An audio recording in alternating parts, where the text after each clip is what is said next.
medical law and ethics. So for those that are not familiar, could you explain the difference between the two and why you chose to focus on these particular aspects of law? So that's an interesting question. They're, in a sense, two sides of the same coin, right? Law and ethics. Law basically is that standard of conduct that we have given this authoritative backing, that backing of the force of law, where we say, well, you must do X. If you don't do X, there is a penalty that the law imposes, okay? The other side is ethics. Ethics, typically, people think about it in terms of morality, but it's not really morality alone. It's also a way of thinking through things.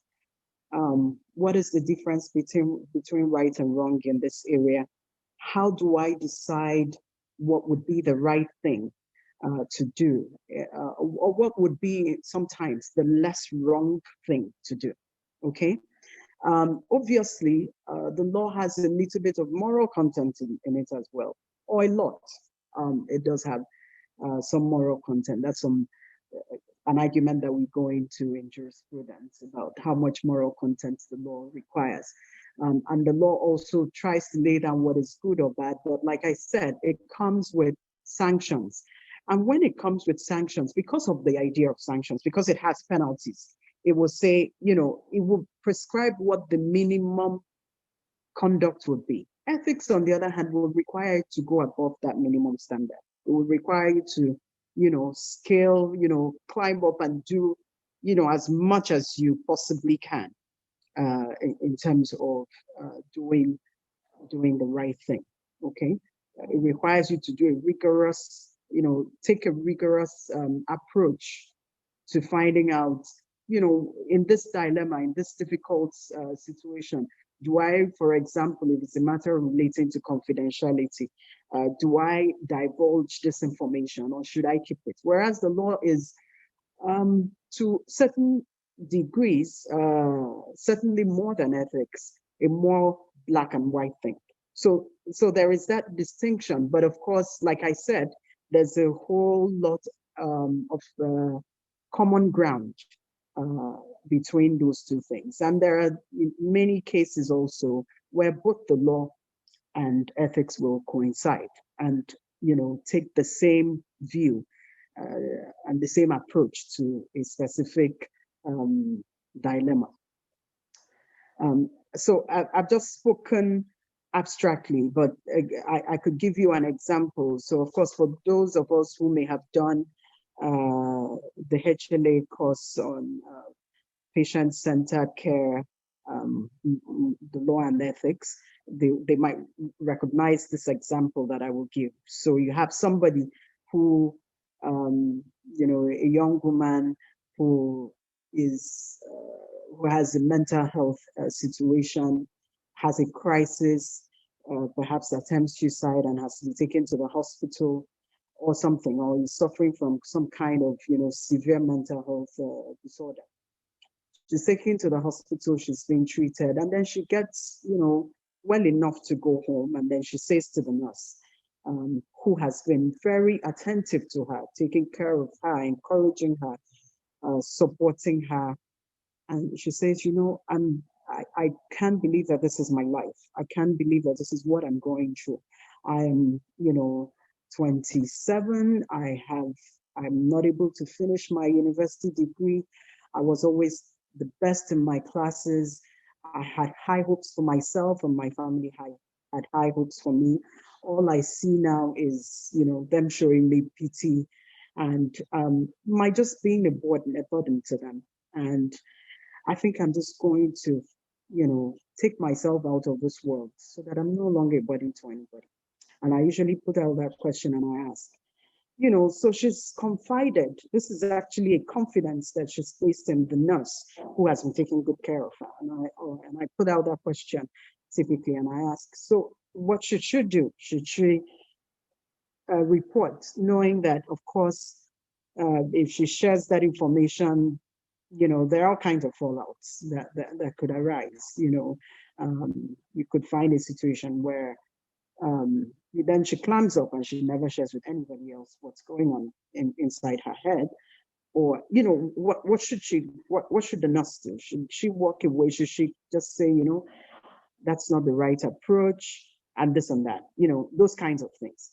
The law would say, if you were to look at, typical legislation like the National Health Act and so on, confidentiality is a core principle, is the right of the patient, and you have to maintain patient's rights, except in the following cases, and then list certain exceptions and so on and so forth. If we start looking very critically at those exceptions, we might find that this particular scenario that I painted is a tricky one, okay? It's a tricky one to fit into any of the boxes. So you have the public health exception, you have the exception where the law requires you to provide that information, and a few other exceptions. So it's kind of difficult to put it inside this box. Beyond that, you're also thinking beyond the law. You're thinking, okay, what about the fallout? Even if the law allows me, should I? What's the fallout? So I'm just, putting that, I'm not answering that question, but just showing you the kinds of interesting and tricky things. I also talk about, like maybe somebody has breast cancer, refuses to take treatment. Is there what's the law regarding that particular matter, and so on and so forth, right? So, those are very, interesting dynamics that we play around with, and I'm hoping that next year we go back to having that particular course and discussing some of these issues.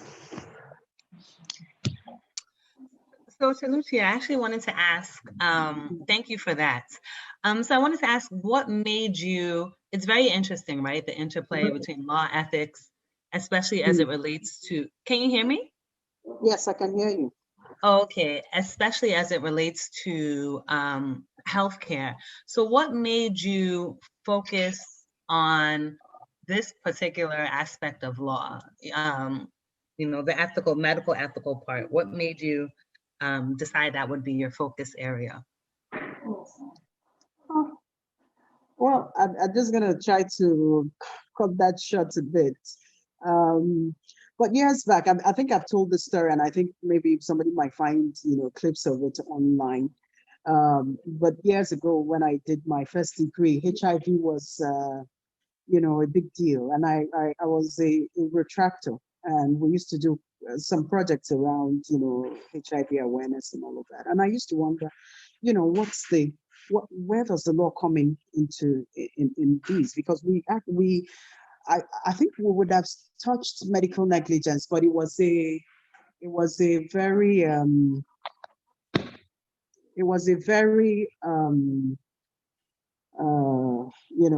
superficial approach to medical law, really. And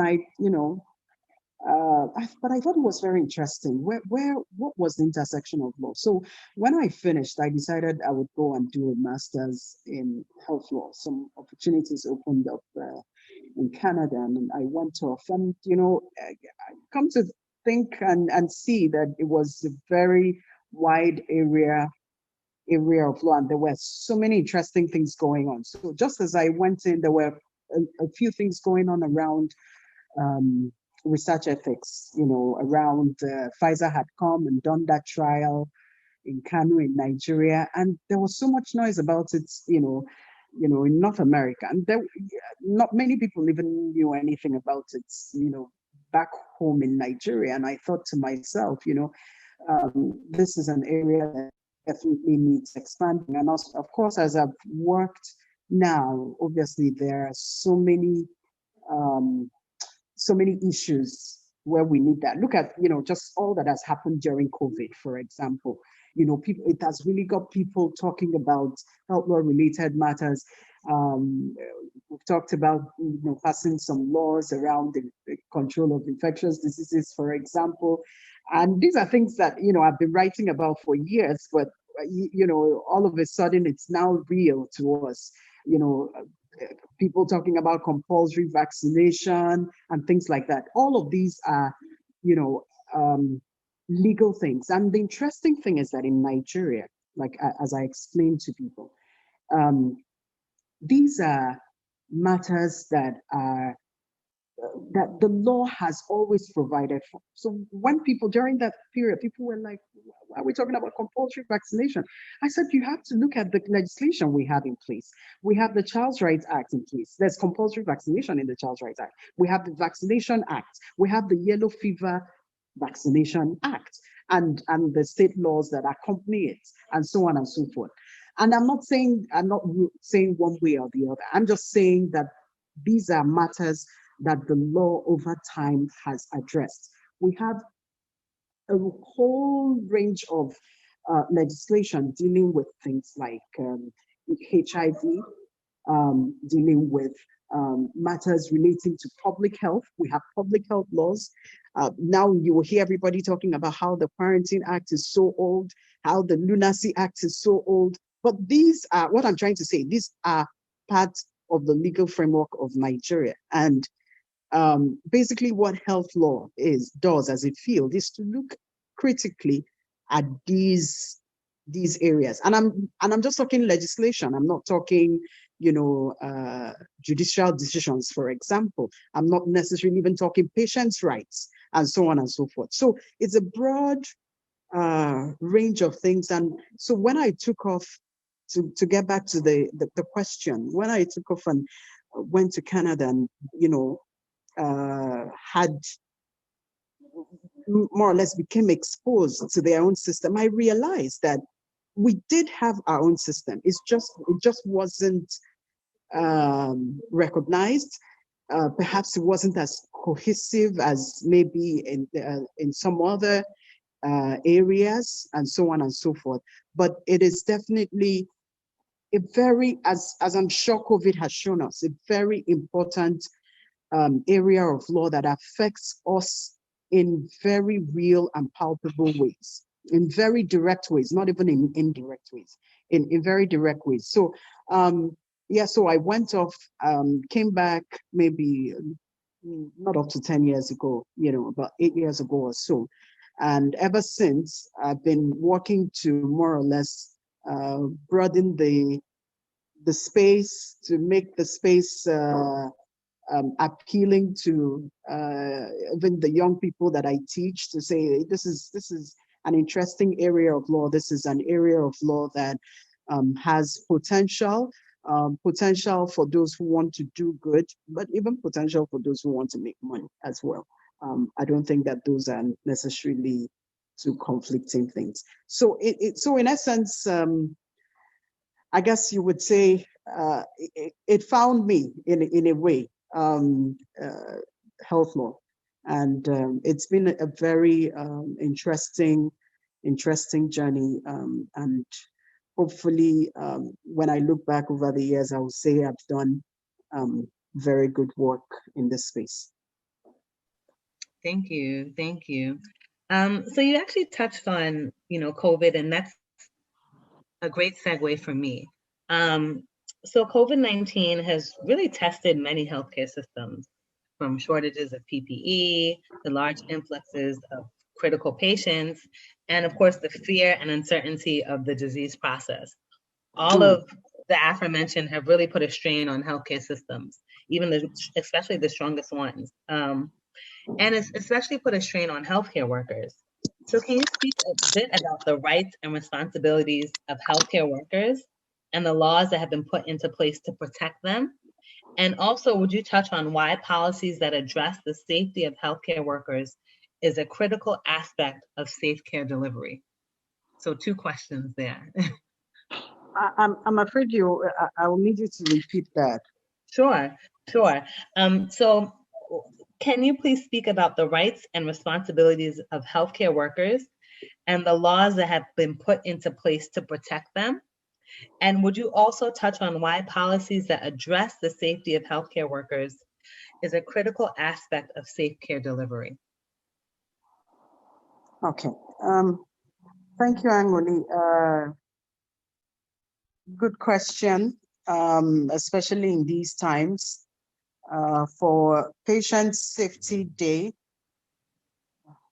this year, which is usually held in September each year, World Patient Safety Day, what we looked at was the protections, health worker protections was the theme for this year. And I think this year has really shown us how important our healthcare workers are. I mean, I think we should have known before this year, but obviously, sometimes it takes stuff happening before we recognize what we should know, I think.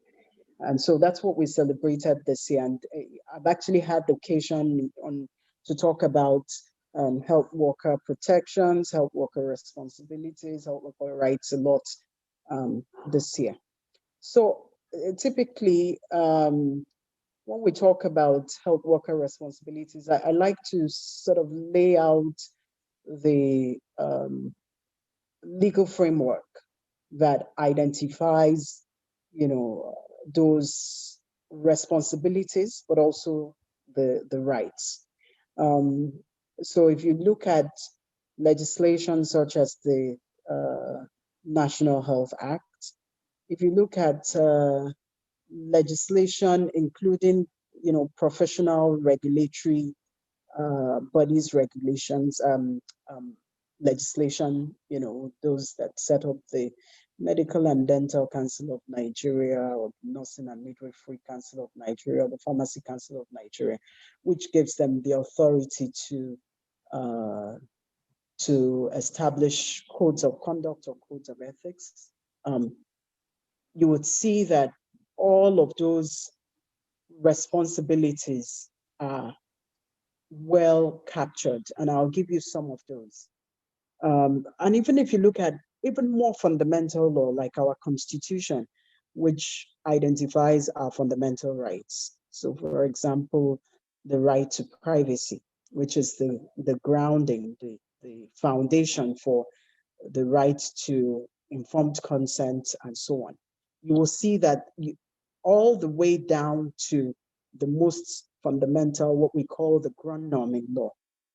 Okay, the responsibilities of healthcare workers are well grounded in law. So from the obligation to act in the best interest of the patient, to care for the patient, to avoid negligence, to have the requisite information, to maintain confidentiality, which you will find. So for example, I think I referenced confidentiality earlier. You would find that in sections 26 and 27 of the National Health Act. For example, the obligation to provide accurate information to the public, the obligation to provide emergency care, which has, we can get into that a little bit because there are always questions around that. But it is, in fact, it is a criminal offense under the National Health Act, if you look at section 20 of that act, to deny someone of emergency care. The obligation to participate in the measures organized by government or healthcare facilities to manage, infectious disease.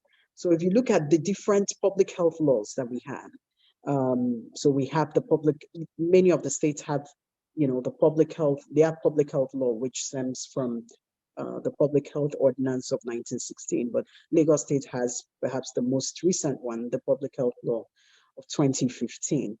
You have all kinds of provisions there that, clearly identify the fact that, for example, as a healthcare worker, you discover, or a healthcare professional, you discover, an infectious disease, that you have an obligation to make a report and so on. And of course, during COVID, the government also, different states' governments came up with different regulations. Lagos State, for example, passed their Lagos State Infectious Disease Regulations. Under Section 14 of that, you're required to, as a healthcare professional, to make appropriate reports. So things that you find concerning come up, it's actually a legal responsibility to provide information to the appropriate authorities.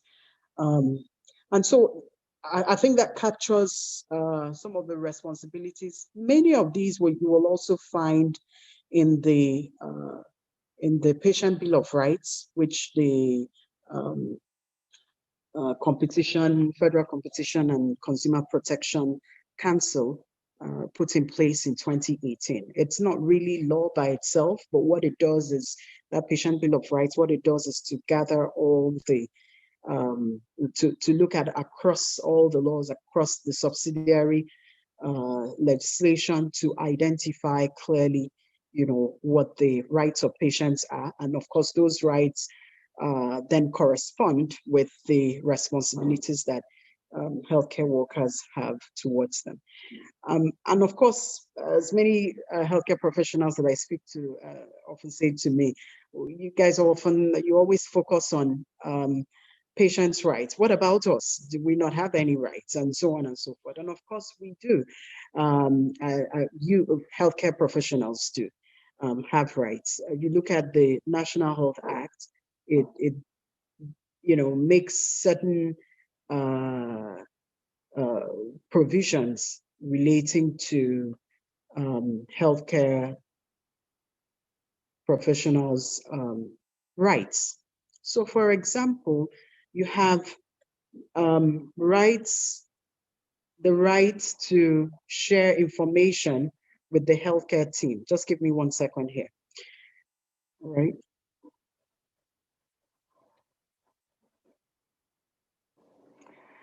All right, so you have the right to share information with the healthcare team in the interest of the patient under Section 27. You have the right for your facility or your institution to put in place measures to protect you from disease transmission or injury or damage to the person or the property of health personnel. This one is particularly relevant to the situation that we're facing with the COVID-19 pandemic. So those measures, of course, can be include, the PPEs that we talked about, making sure that your healthcare as a health facility, that your healthcare professionals have the PPEs that will protect them from disease. But also, the National Health Act also then goes forward to say, that you can also refuse treatment as a healthcare professional to a person that is verbally or physically abusive to you or who sexually harasses you and so on and so forth, except of course, mental health facilities. And that is for reasons that I'm sure are clear to us. You also, if you look at the codes, you will find that they are also allowed, they also say, the codes of ethics, you're allowed to refuse to do something that is clearly unethical. Apart from what you have in the National Health Act, you look at other kinds of legislation, the Employee Compensation Act, for example, of 2010, it provides for occupational health and safety of workers, and the fact that if you are injured in the course of carrying out your duties, your healthcare facilities enjoined to make certain kinds of reports in order to ensure that you get some kind of compensation to protect you. Now, you also have, the professional indemnity insurance, which most healthcare professionals in the room are well aware of, and it's actually a compulsory type of insurance which is required to ensure that, the liabilities that may arise from doing your work are not put upon you personally. And most health facilities, particularly private health facilities, ensure that they take these out. Well, let me not say most, but several, at least the ones that we work with, we encourage them to ensure that they have this in place and so on. And then, of course, there are, in some of the regulations, some of the COVID-19 regulations also provide protections when you make a report and so on and so forth. Now, these are very good rights, but there are all kinds of arguments that they are not as extensive as they could be. There are certain things that, you know, in light of what we have now seen with COVID-19, should be emphasized. Okay, so for example, when they say put in place measures to protect you from disease transmission, it would help to elaborate on some of those, what those measures are.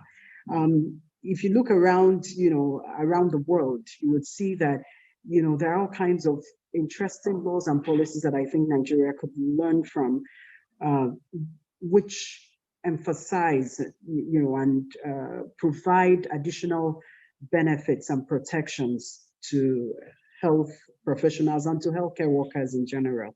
You know, in some cases, free medical care, daily sickness allowances, and so on. Hazard allowances that are reasonable. They're not just negotiated, you know, when we are trying to go on strike, but they are, in some countries, you will find that they are legally provided for. Okay, and those are some of the things that we need to, I believe that we all need to advocate for, not just the healthcare workers, but also the patients, because bottom line, at the end of the day, we are the ones, we also benefit from all of that.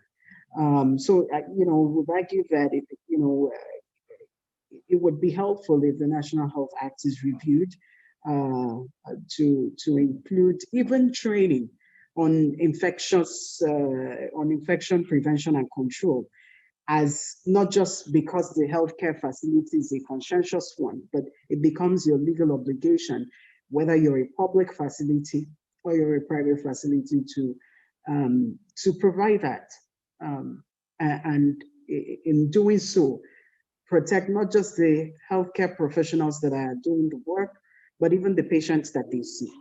Okay, so that kind of training, and you know, as the idea of just discussing hazard pay in the middle of a pandemic, I think is something that we need to rethink for sure. We definitely, it's something that we need to rethink.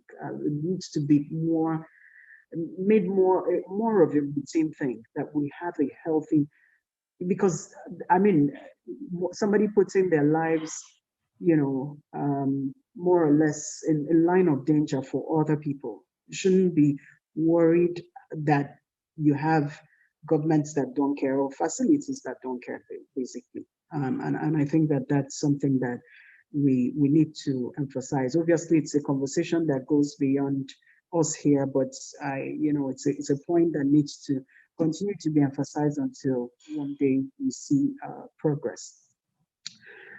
So in terms of, you know, ensuring that you have the right policies in place relating to infection control, for example, I think that's pretty much basic. Even if you're, you know, running a private health facility, I think, you know, that if we didn't know that before, I mean, I'm sure that you know that we usually talk about this at those seminars that HLA puts on and all of that. But what this year has taught us is that these are things that we cannot take for granted, that it's important to have an infection prevention control manual, that it's important to have even a budget line at whatever level. So even as a private health facility, to have a budget line for infection control, to have a program for your staff to support even their mental health during this season. You know, these are things that are helpful to, you know, make this a routine, you know, and of course, when you make it a routine, what happens is the standard of care significantly improves. And if the standard of care significantly improves, a lawyer like me is quite, you know, not as likely to make money off your facility when we take you to court for negligence and all of that, because this becomes a routine part of your organization. And I think it's really important to emphasize the fact that when you do write the manuals, for example, that's one of the things that we do at HLC, you know, supporting organizations, we're putting together some of these standards and the documents that they require, whether it's the informed consent forms all the way to, but in that process, you actually use them. You develop capacity building programs that throughout the year you are using them. It becomes part and parcel of what you do. And obviously that has an impact, not even just on your, okay, we're just doing the right thing, we're checking the boxes, but it becomes the culture of your facility. It becomes the culture of your people. And trust me, that rubs off. You go to a facility that is doing the right thing, you go to one that is not, you immediately know, you can tell. And so that even impacts your reputation as well and your brand.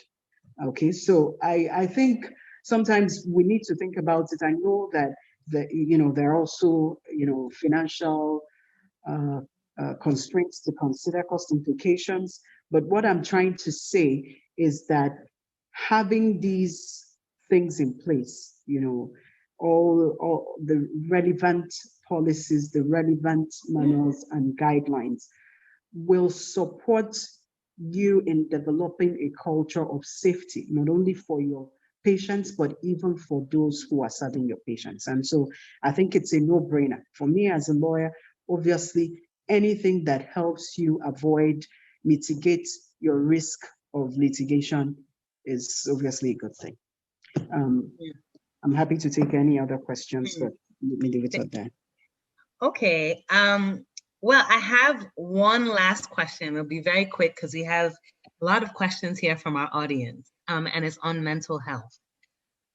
So when we consider the pandemic and the tragic events in the End SARS movement, 2020 has been a challenging year for many Nigerians. Undoubtedly, all of these events will negatively impact the mental health of many Nigerians. Can you share some of the mental health reforms that Nigeria has put into place? And in your expert opinion, is it enough to address the looming mental health crisis? That's an interesting one. It's been a very challenging year. I don't think anybody can debate that. Just yesterday, my son held me and he said, "Oh, I'm tired of this year. I wish we could go back to school," And so everybody at whatever level that you are. The other day I said to somebody else, I said, I think what has happened with me this year is that I'm not taking my own advice. I've been, I've suffered from overwork. And in retrospect, when I think about it, I think, it's, people manage anxiety and challenges differently. And some of us manage ours with work and not knowing, and of course, you're working from home, so you can have, in fact, meetings that you would have gone to Abuja had, and therefore you would have had to stay over and whatever. You say, no, I can have 3-4 Zoom meetings, I can make presentations at all of them. And that's just at one level. And then you have others who have gone through this year without, having lost their jobs, or have gone through a period where your employer is struggling and therefore hasn't paid you. And you're living in a country where social benefits is a strange concept. And people have had to deal with the physical fallout of that. And as Nigerians, we call ourselves resilient people, but I think the point is that we, for the most part, it would appear that, we feel like we don't have a choice. We just have to continue. But all of that takes its toll. And then when you add what happened most recently with, the shooting of the protesters at the Lekki Gate, I had people calling me who couldn't sleep at night. I had people crying. I had even my staff, everybody. In fact, at some point they said to me, you're just carrying on as if, because I just kept, working, and but that's also how I manage my own anxiety and how I manage my own stress and my own pain. And so this has been a year, I think, where mental health, it's not a strain, it's not just those people. Some people have depression, some people have anxiety, some people suffer schizophrenia or whatever it is.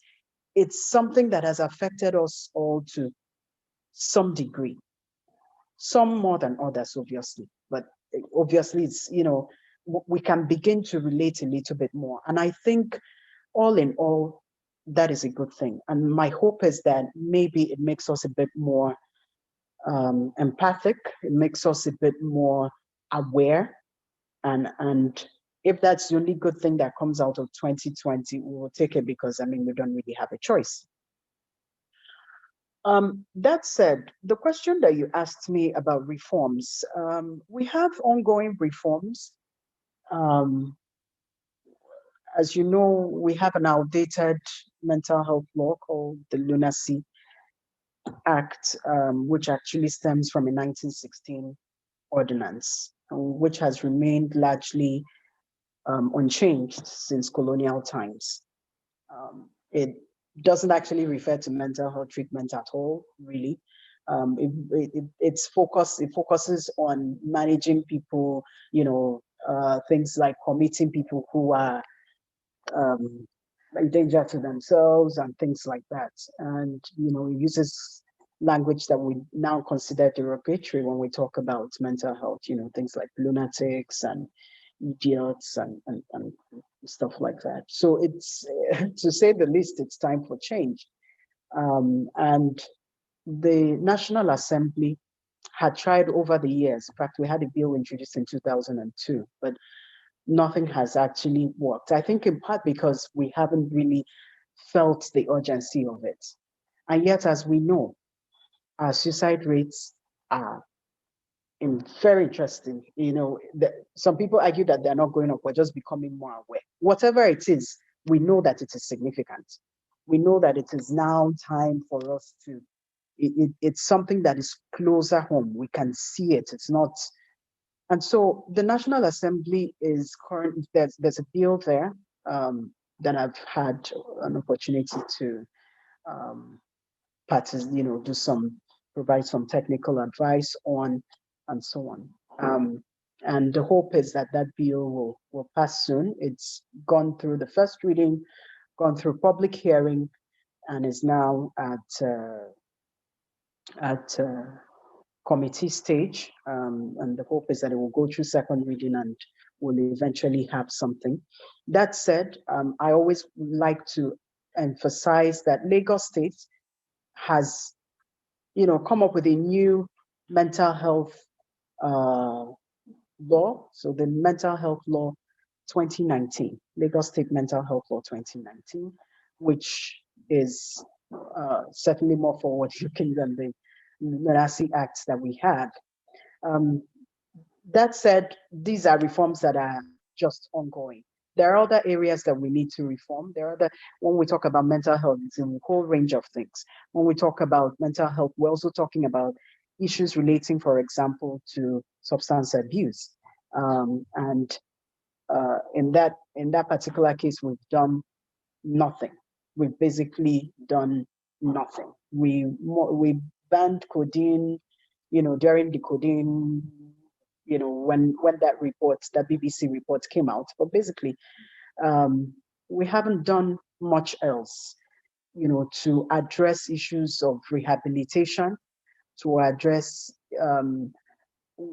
issues of even, some of us have argued, for example, that we need to have another look at our drug laws, many of which are also old and outdated, and look at whether simply criminalizing all kinds of possession, whether it's, 10 kg or whether it is one small thing, rather than really addressing the root causes, is really where we need to be going. So there is that. And then we have issues around attempted suicide, where my organization, CHELD, does quite a bit of work. I think it's unfortunate that in 2020, we still have laws in Nigeria that say that when somebody attempts suicide, that they should be imprisoned for 1 year. We still, it is, I don't know. I don't know if I think it's a low-hanging fruit. It's something that we can easily take care of. And that is something that, every opportunity I get, I talk about it, because I feel like this one will not take us anything to do. We can do that. If it is a question of how can the police intervene, so we've just been working on something. The Lagos State is doing some work around their criminal law. They're reviewing their criminal law. Incidentally, Lagos State has the most progressive law when it comes to attempted suicide. But even that is still not enough, because we find ourselves still going to court to bail people who have been kept in police cells for attempted suicide. So in Lagos State, the penalty for that is a hospitalization order. The court makes a hospitalization order. But like I explained to anybody who cares to listen, it doesn't really work, because what happens, first of all, is that the police will arrest the person because it's an offense, it's in the criminal law book. And then what happens?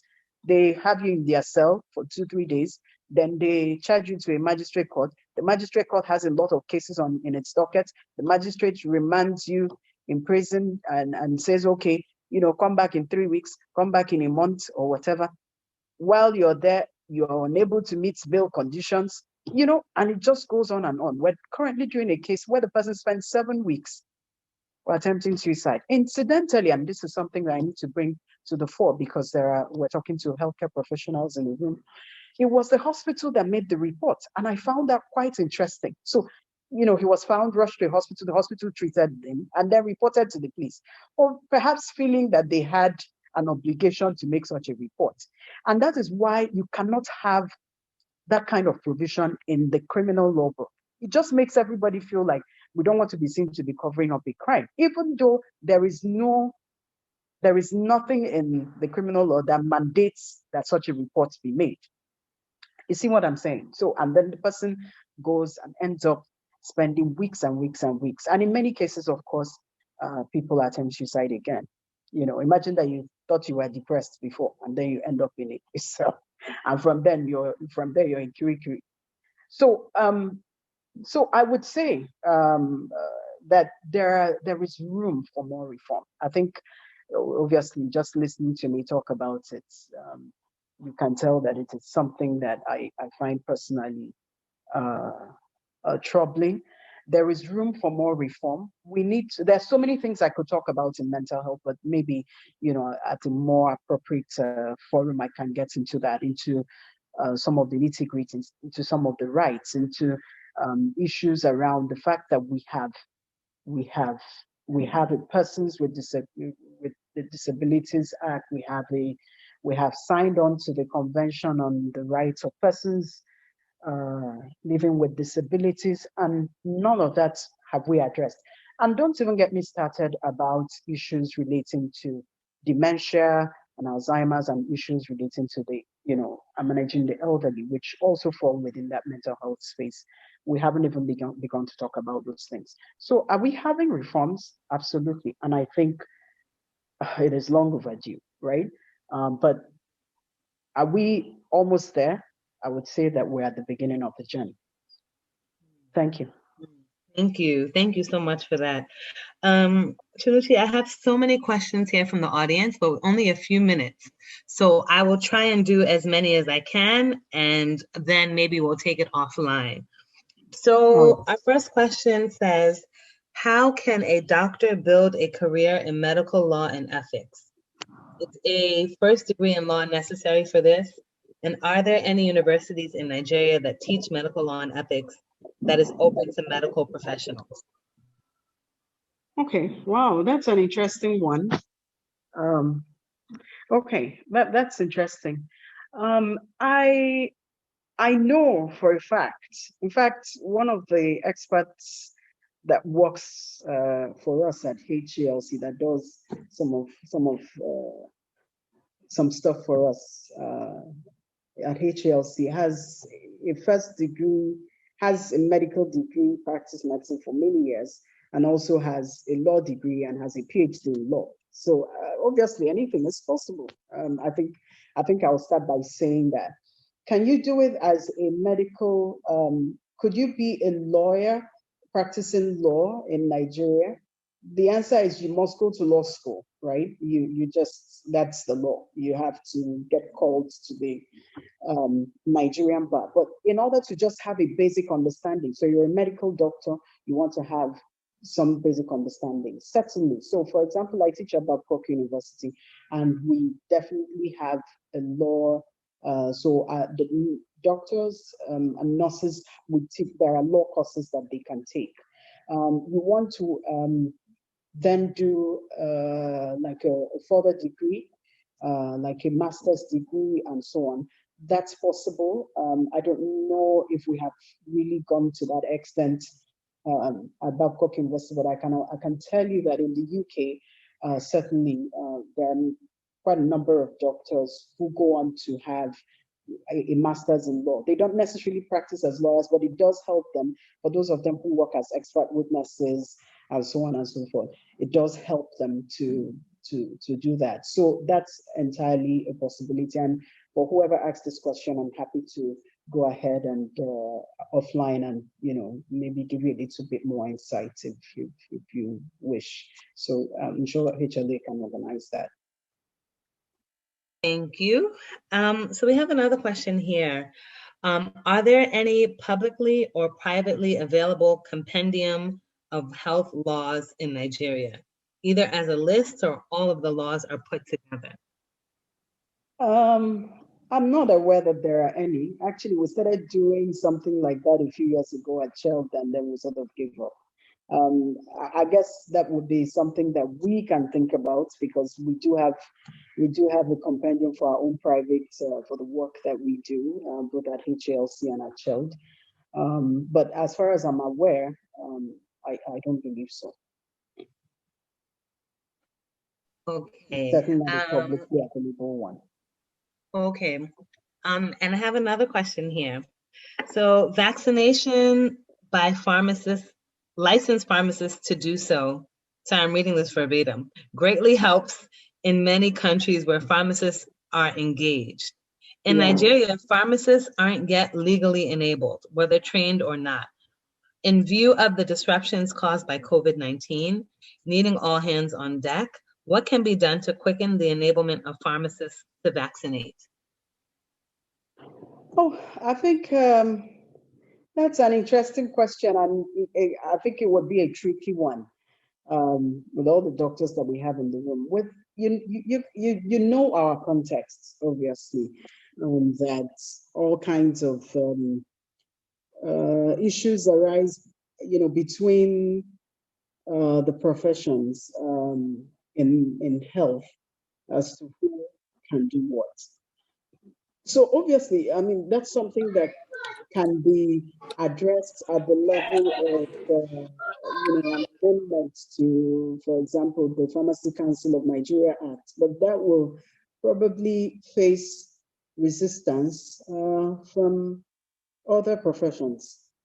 So I think it's a difficult question to answer. I don't even know that it is necessarily on the radar. On the other hand, I have to say that I am personally, I mean, I'm not I'm a lawyer, and as just a Nigerian, I don't see what the issue might be. I don't really see, especially because we have all these challenges regarding access to healthcare facilities and so on and so forth. And so, to my mind, the more the merrier. That is my own take on it. But like I said, there are other interested stakeholders, and I foresee that this is an issue where we might, it will definitely face challenge at the levels where it can be addressed. Thank you. So, Cheluchi, we have a few more questions, but I'll share them with you afterwards. If you'd be happy to answer them, that would be wonderful. But just before we wrap up, because it's almost 4, if anybody is interested in finding out more information about you or the work that you do, where can they where can they find information about what you do? Okay, so you can go to healthlaw.com.ng. That's the website of HLC, Health Ethics and Law Consulting. It's a law and consulting firm, and we work for all kinds of clients, doing all kinds of things relating to health law, ethics, policy, supporting digital health clients, all those kinds of stuff. You can also go to cheld.org if you're interested in supporting us or volunteering with some of the things that we're doing around mental health or gender-based violence or nutrition. Cheld.org. Yeah, cheld.org. I'm online as myself, Cheluchi and all of that. And of course, the organizations HLC is on Twitter at HLCNG, at CheldNG. And we're also on all the social media channels, Facebook, Instagram, and so on. And if you were to send us a private message, we will definitely respond on any of those channels. Thank you. Thank you. Cheluchi, thank you so much for a wonderful and engaging session. We really appreciate it. We've learned so much. Hopefully we can have you on once again. But thank you. Thank you to our audience for joining us today. Please check us out, www.hlaafrica.org, to learn more about what we do, to see how you can get involved. And of course, Cheluchi has left her information, so please check her out as well. We look forward to seeing you at our next webinar, November 18th, 12 p.m. Thank you very much. Have a wonderful weekend, everyone. Cheluchi, thank you once again. Thank you. Thank you, Anne-Marie. Thank you, everyone, for joining us. Thank you. Thank you so much. Take care, everyone.